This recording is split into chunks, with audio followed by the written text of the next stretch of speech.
everyone, I'm Jen Garrett, and welcome to the Move the Ball podcast. On this podcast, we are going to talk about how to succeed in business and in life by putting winning strategies into practice to help you advance faster. So if you're looking to move forward and reach that next level of greatness, then you are in the right place. Now get ready. Let's suit up, show up, and move the ball. Hey everyone, Jen Garrett here. It's so great to be back with you on another episode of Move the Ball. This episode is part of my special Path to the Draft series, where I am having conversations with NFL draft prospects on their path to the draft. So today, inside the huddle with us and ready to share his story and talk about his path to the draft is Brandon Polk. Brandon is a wide receiver who played this last year at James Madison University. Brandon started in all 16 games and was second team All-CAA wide receiver and led the team with 74 receptions for 1,179 yards and 11 touchdowns, averaging 15.9 yards per catch. Brandon was also ranked 4th in the CAA and 16th nationally in receiving touchdowns. Brandon, welcome to the show. Thank you. I appreciate you for having me. Well, I appreciate you being here with us today. And where I want to kick off our conversation is let's talk about you playing your skill position. You had a great senior year, and tell us what was about you that makes you an elite wide receiver? What separates you from the others? I would say, first off, just my speed, pretty much been my greatest asset since I can remember playing sports. And I feel like, and just my ability to create space and, have that big play ability, but again, using my speed just to create separation and take the ball to the crib. Gotcha. And tell us, how did you get into football? What was your path? So my path, basically when I was 5, I wasn't able to play games yet, but my dad was a coach. So I would pretty much go to practice, got to finally play when I was 6. My dad was again the head coach. I had just been around football my entire life. So I just knew that, that's kind of the sport that I wanted to play. Okay. And what really excites you about the game? How competitive the game of football is. It's you versus another person across from you. So I just like the aspect of competing and just, going out there and just doing your best. Now, James Madison finished their 2019 season 14-2, and they were undefeated in the conference with an 8-0 record. Share with us, what do you really think contributed to the success of the team this year? I feel like everyone was on the same mindset, the same goal. We all knew that we wanted to make it to the national championship. And so from day one and in the summer when I got there, you could tell that was the mindset from all the people just because of how seriously we were taking just, going out there running routes and just everyone was on the same page. So it really helped us, as a team growing into camp and going out through the season, kind of what we wanted to accomplish. Great. And how have you become a better person as a result of playing college football? Getting to know people is just the game of football, just in sports in general. You're going to meet everyone. You're going to meet a lot of people from all walks of life. Being able to connect with people that you normally wouldn't be able to connect with and how people that you normally wouldn't talk to or never even may meet have a big impact on you. And that can change you as a person and actually for the better. You have lifelong friends from football. And I feel like just the people that I've met and even coaches as well have just made me a better person. No, you bring up a great point because I think we should all, whether we're playing football or not, view that our interactions that we have with people in the workplace, just in passing, are great opportunities for us to get to know new people, learn new things, and become better people as a result of those interactions. Let's talk about your time prior to JMU. You played at Penn State. Tell us what it was like and how did playing as a Nittany Lion help you be a better athlete? What about that program really helped you to improve?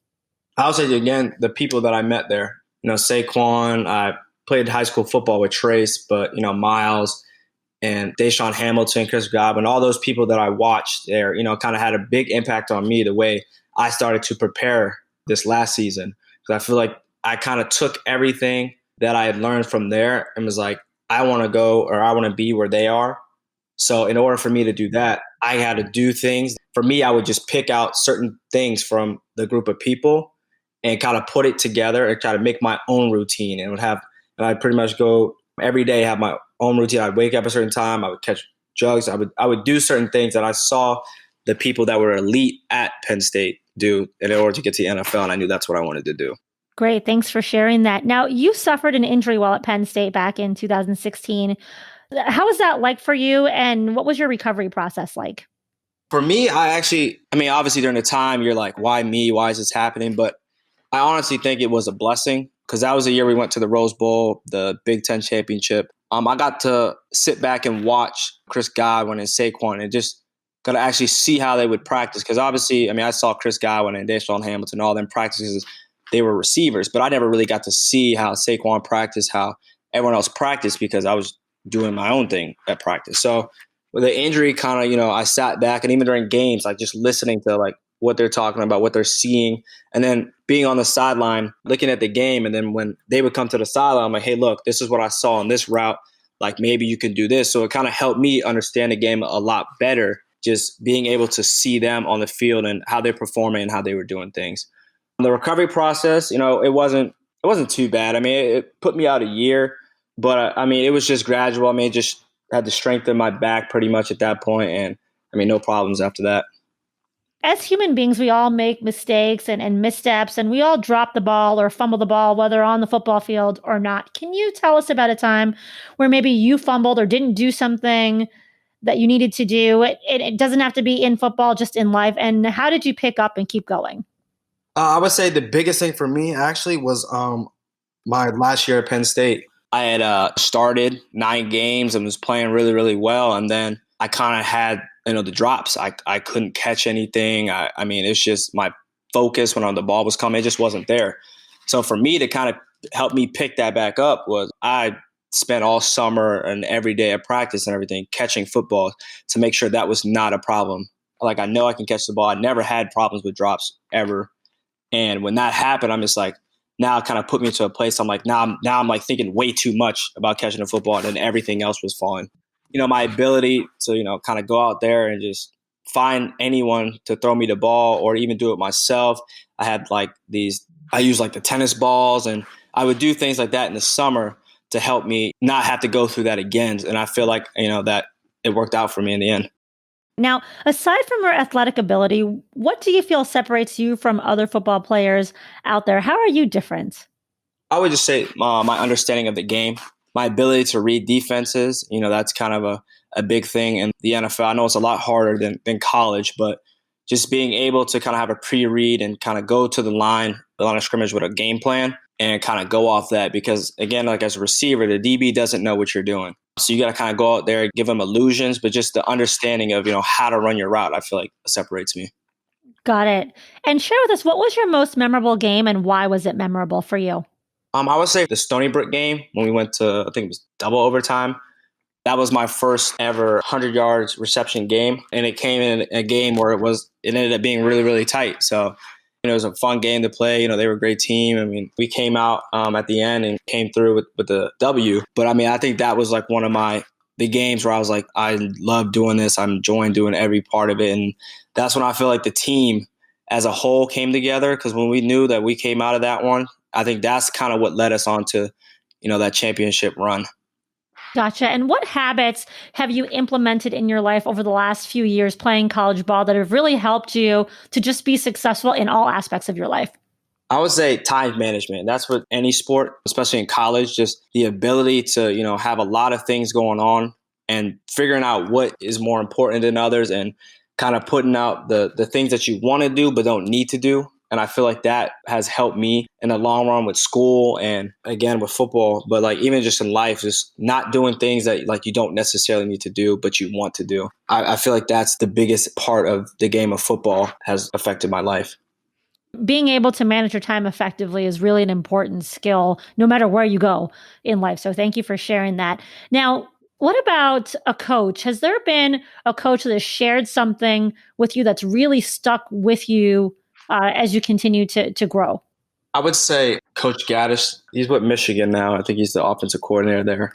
Every day, he would always preach about details and how the details are really, really important. And I feel like that's kind of, helped me throughout life, but as well on the football field, because it's the little things that matter and that most people will overlook, where that could be very, very important, whether you're like job, you're playing football, you're in school, you're supposed to show your work and you don't show your work and then you get the question wrong. It's just that little detail means a lot to where it's like if you had actually done that, you would have got the question right. So it's the little things that matter the most. And I feel like he's had a big impact and kind of put that into my life. Now, outside of football, what are your hobbies? For me, I like to play Xbox. I'm a big FIFA soccer guy, so that's what I play a lot. I really enjoy that and kind of just, watching movies and just kind of relaxing. Okay. So now what I want to do is a couple fun questions to end the show. Let's start with, what's your favorite food? My favorite food at the moment probably be pancakes. Okay. What's your favorite football movie? Favorite football movie, greatest of all time, Remember the Titans. That's my favorite football movie too. It's a great movie. What about favorite professional sports team? It doesn't have to be a football team. Okay, my favorite professional sports team would have to be Liverpool. Okay. And then lastly, if you could be any superhero, who would you be and why? I would like to be Spider-Man. Just the ability, he can just pretty much go anywhere and kind of just sling through the air, I guess, and just climb up things. And just sometimes he can, like when you watch the movies and stuff, he's by himself. He can kind of, control and kind of like refresh his mind with the things, with his ability, and just being able to, protect people. I feel like that's a pretty fun thing to do if you could be Spider-Man. Gotcha. Great answer. So now tell people, how can they follow you on your journey to the draft and beyond? What social channels are you on? I'm on Twitter, and my @ would be thekid603, and Instagram, it's 3ace, 3ace, and then 2 underscores, and that's how you can follow me. Okay, great. And we'll be sure to put those in the show notes so everyone can follow you on your path to the draft and beyond. And so thank you so much, Brandon, for being on the show today. Yeah, no problem. Thank you for having me. I wish you much success in the draft and in this next chapter. And thanks to everyone for listening to today's episode. And we will catch you next time. Until then, make sure that you suit up, you show up, and you move the ball. Thank you for listening to Move the Ball. To see more about what I'm up to and how I can help you to move the ball, check out my website at www.jenniferagarrett.com. Make sure you subscribe to the podcast so that you never miss an episode. And also join the Move the Ball Facebook group for even more content and to be a part of the Move the Ball movement.